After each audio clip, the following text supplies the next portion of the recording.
Hi friends, வாங்க இன்றைக்கி அருமையான மட்டன் பிரியாணி ஹோட்டலில் கடைங்களெல்லாம் செய்வாங்களே அந்த மாதிரி செஞ்சுருக்கேன். நல்லா பொலன்னு வந்திருக்கு பாருங்கள், சூப்பராக வந்திருக்கு, நல்லா வாசனையாக இருக்குங்க.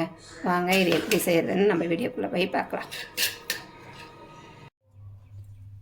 வாங்க எங்கள் வீட்டு மட்டன் எப்படி ஈஸியாக செய்கிறதுன்னு பார்க்கலாம். பிரியாணி ரொம்ப நாள் ஆயிடுச்சுங்க பிரியாணி செஞ்சு, அதனால் செஞ்சுக்கலாம். பார்த்திங்கன்னா இது நான் 1 கிலோ மட்டன் வாங்கிட்டு வந்திருக்காங்க.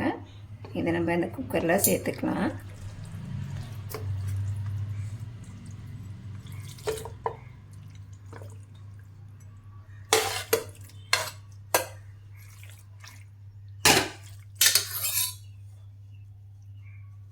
இது கூட தட்டி வச்ச இஞ்சி, ஒரு அரை துண்டு அளவு இஞ்சி சேர்த்துக்கலாம்.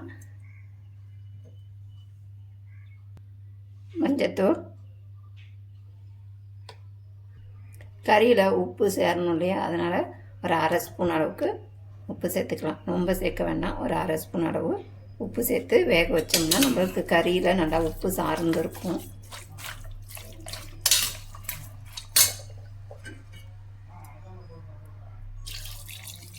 தண்ணி ஊற்றி ஒரு 7 விசில் விட்டு வேக வச்சுக்கலாம்.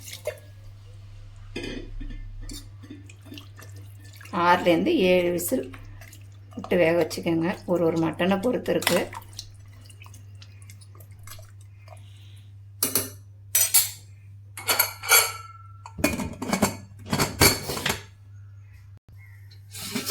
அடுத்தது பார்த்திங்கன்னா சாதம் வேக வச்சு வடிக்கிறதுக்கு தண்ணி எடுத்து வச்சுருக்கேன். இது கூட பார்த்திங்கன்னா பட்டை, கிராம்பு, ஏலக்காய் இதெல்லாம் சேர்த்து நல்லா கொதிக்க விட்டு நம்ம 10 நிமிஷம் ஊற வச்சுருக்க அரிசியை இது கூட போட்டு வேக வச்சுக்கலாம். அரிசியை ஒரு 10 நிமிஷம் ஊற வச்சுக்கோங்க. நான் ஊற வச்சுருக்கேன் பாருங்கள். இது வேக வச்சு ஒரு அரைப்பதம் வெந்தால் போதும், ரொம்ப வேக வேண்டாம்.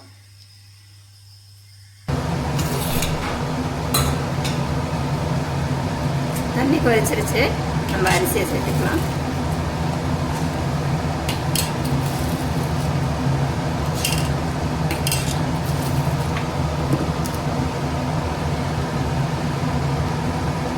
கொஞ்சமாக உப்பு சேர்த்துக்கலாம்.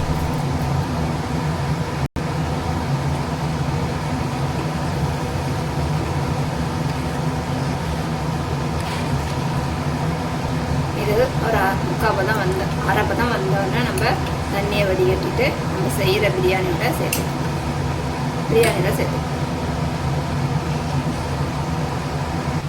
எண்ணெய் ஊற்றிருக்கேன், கொஞ்சமாக நெய் சேர்த்துக்கலாம். பட்டை, லவங்கம், கிராம்பு, பிரிஞ்சி இலை இதெல்லாம் சேர்த்துக்கலாம். அது நல்லா பொரிஞ்சோடனே கட் பண்ணி வச்சுருக்க வெங்காயம் சேர்த்துக்கலாம்.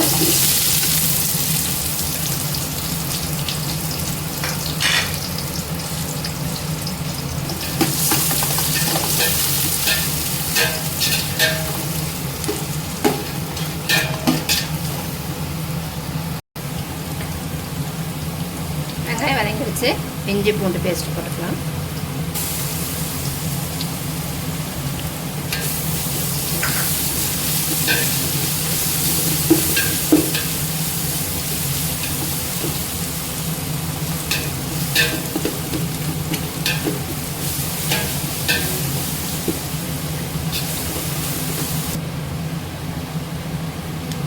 இஞ்சி பூண்டு நல்லா வதங்கிடுச்சு, நம்ம கட் பண்ணி வச்சுருக்க தக்காளி சேர்த்துக்கலாம்.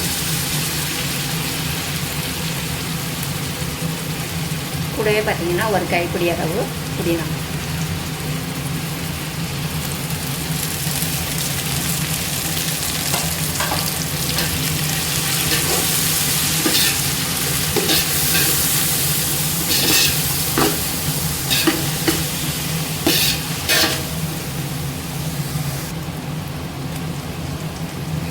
காரத்துக்கு மிளகாத்தூள் சேர்த்துக்கலாம். நான் ஒரு 2 ஸ்பூன் அளவு சேர்த்துருக்கேன். மஞ்சத்தூள் அரை ஸ்பூன். இது காஷ்மீர் சில்லி கலருக்கு தான்.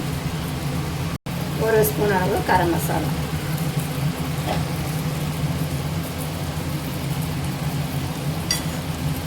தயிர் சேர்த்துக்கலாம். 2 ஸ்பூன் அளவு தயிர்.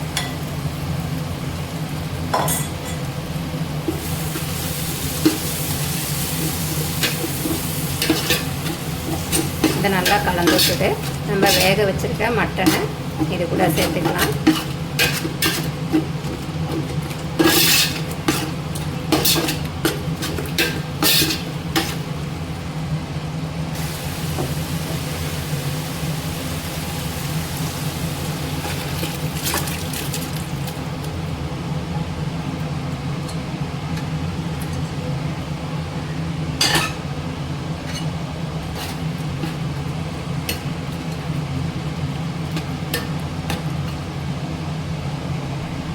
தேவையான அளவு உப்பு சேர்த்துக்கலாம்.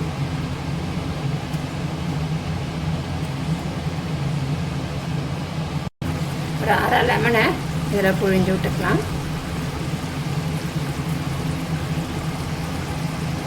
நீங்கள் இந்த சமயத்தில் உப்பு காரம் புளிப்பு எல்லாம் சேர்த்துக்கங்க, டேஸ்ட் பண்ணிக்கோங்க. நம்ம இப்போ வேக வச்ச அரிசி சாதம் இருக்கு இல்லையா, அதை இது கூட சேர்த்துக்கலாம். பாருங்கள் எப்படி அழகாக பொலன்னு வடித்து வச்சுருக்கேன். ரொம்ப குழைய விட்டுறாமல் இந்த மாதிரி வடித்து வச்சுக்கோங்க.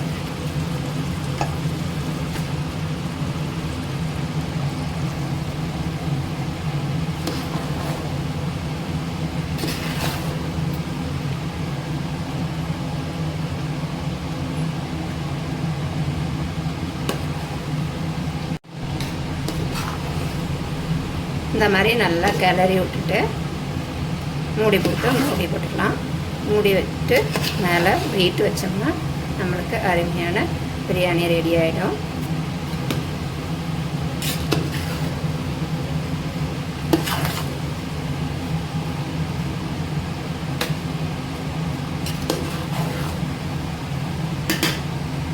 கீழே தோசைக்கல் வச்சாச்சுங்க. இந்த தோசைக்கல் மேலே நம்ம செஞ்சுருக்க பிரியாணியை தூக்கி இப்படி வச்சிடலாம்.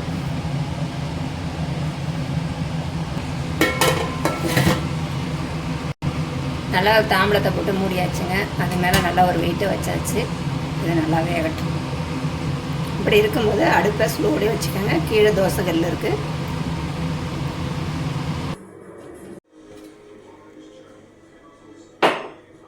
நம்ம செஞ்ச பிரியாணியை பார்க்கலாமா? ஓப்பன் பண்ணியாச்சு. மேலே கொத்தமல்லி தூவி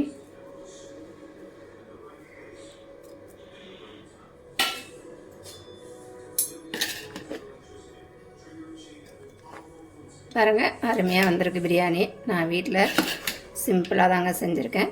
பாருங்கள், அழகாக வந்திருக்கு. இந்த மாதிரி நீங்களும் செஞ்சு பாருங்கள். நல்லா பொலன்னு நல்லா வந்திருக்கு. சாதம் குழைய விடாமல் வடிச்சிங்கன்னா இந்த மாதிரி நல்லா வந்துடும். வீடியோ பிடிச்சிருந்தா லைக் பண்ணுங்கள், ஷேர் பண்ணுங்கள், கமெண்ட் பண்ணுங்கள். மறக்காமல் சப்ஸ்கிரைப் பண்ணுங்கள். இன்னொரு வீடியோவில் சந்திப்போம். பாய்.